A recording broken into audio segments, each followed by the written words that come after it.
Hello everyone, this is David. I'm Evelyn. My name is Karen. I'm Michelle. My name is Maria.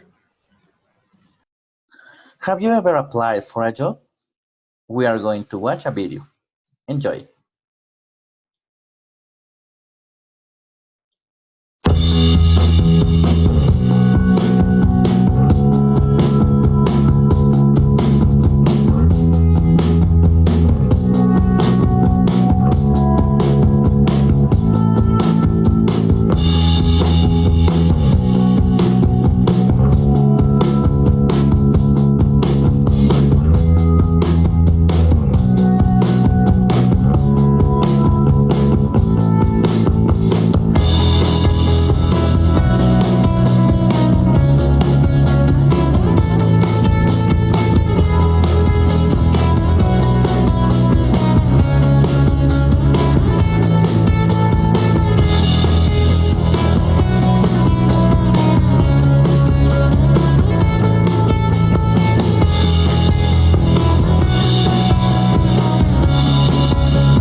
The successful job interview.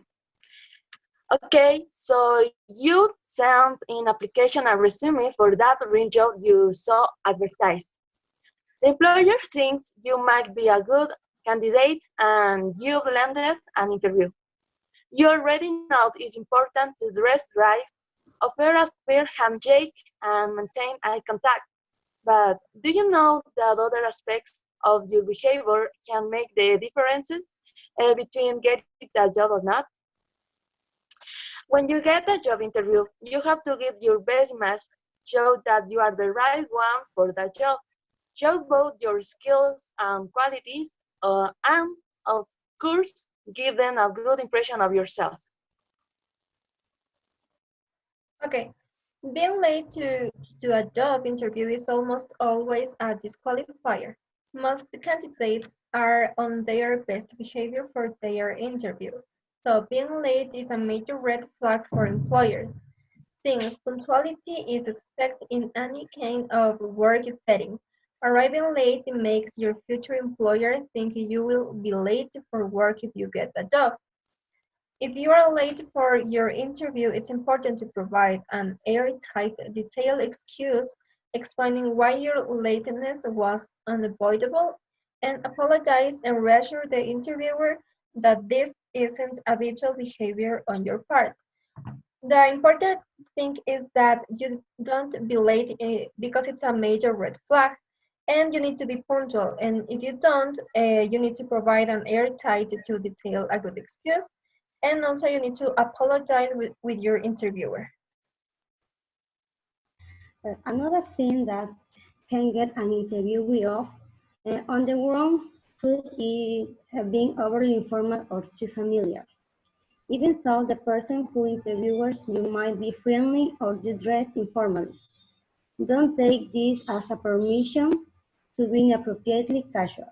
If an interviewer wants to be addressed by his or her first name, he or she will invite you to do that. If not, be sure to stick with last name or title. Remember that employers want to know what you are interested in the job and will be motivated employee. Well, we must bear in mind that the first impression is one count, so it will be very difficult to change it during the job interview.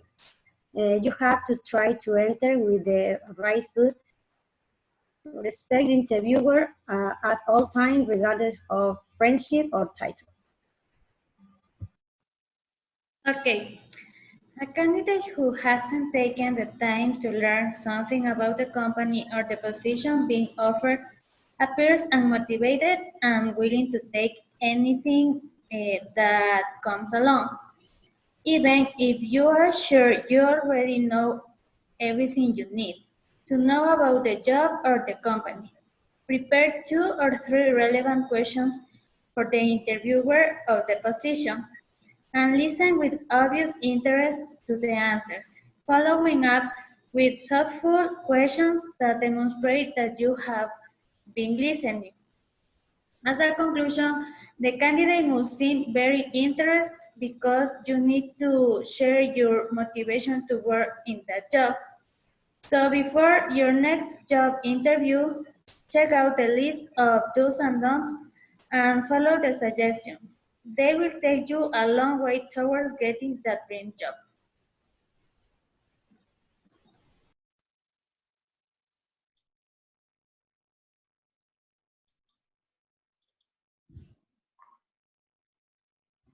Top 10 do's and don'ts for your job interview. Do. Arrive on time. It's important to be on time for your job interview since if you are late for your interview, the chances of being hired are minimal. Don't be too familiar. Please don't do this. Keep your distance in a polite way. Do. Stay on topic when answering questions. When you are applied for a job, it's needed that you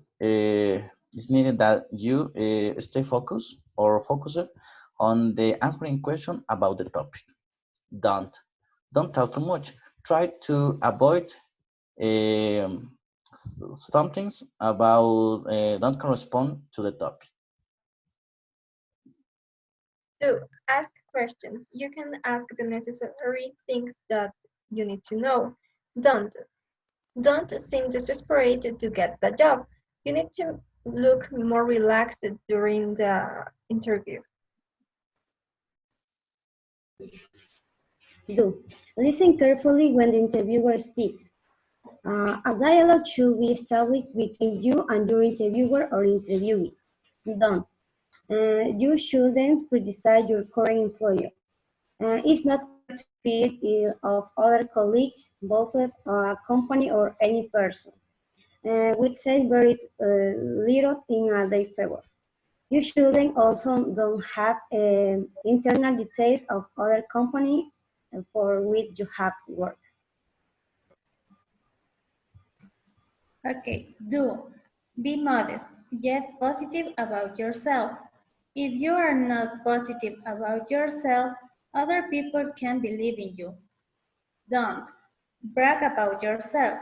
Also, you can be smug because it shows you as a hateful person.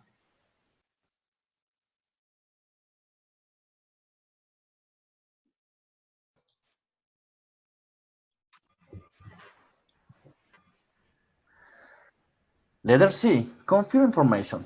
Write a check mark for the ideas that Charlotte Watson expressed in the article. Then, for the statements that don't reflect what she said, work with a partner to clarify what she did say. Number 1. Employers expect their employees to be punctual on the job. Yes, Why? they have to be on time because being late only shows a lack of interest and organizations. A good That's tip that I give you, arrive a few minutes in advance since this will, this will give you time to get ready. okay, thank you. That's right. Number 2. You shouldn't ask the employer question during a job interview because it might indicate that you don't know anything about the company. Yes or not? No, I think that you can need to show more interest about the company that you will going to work. Okay, thank you. Number 3. It is important for job candidates to express interest in the company offering the job. Yes or not? Yes, yes. Why? because employers want to know that you are interested in the job and will be a motivated employee. Okay, thank you. Number 4, employers should dress formally when they interview job candidates, yes or not? I think yes, because even though the person who interviews you might be friendly or dressed informally, don't take this as permission to be inappropriately casual. Thank you. Number 5, it's better not to explain why you are late for an interview. Okay, Charlotte Watson recommended that in this case, if you lateness, you need to apologize and give a detailed give an excuse explaining what your lateness. That is all. Thank you, teacher. Thank you, everyone.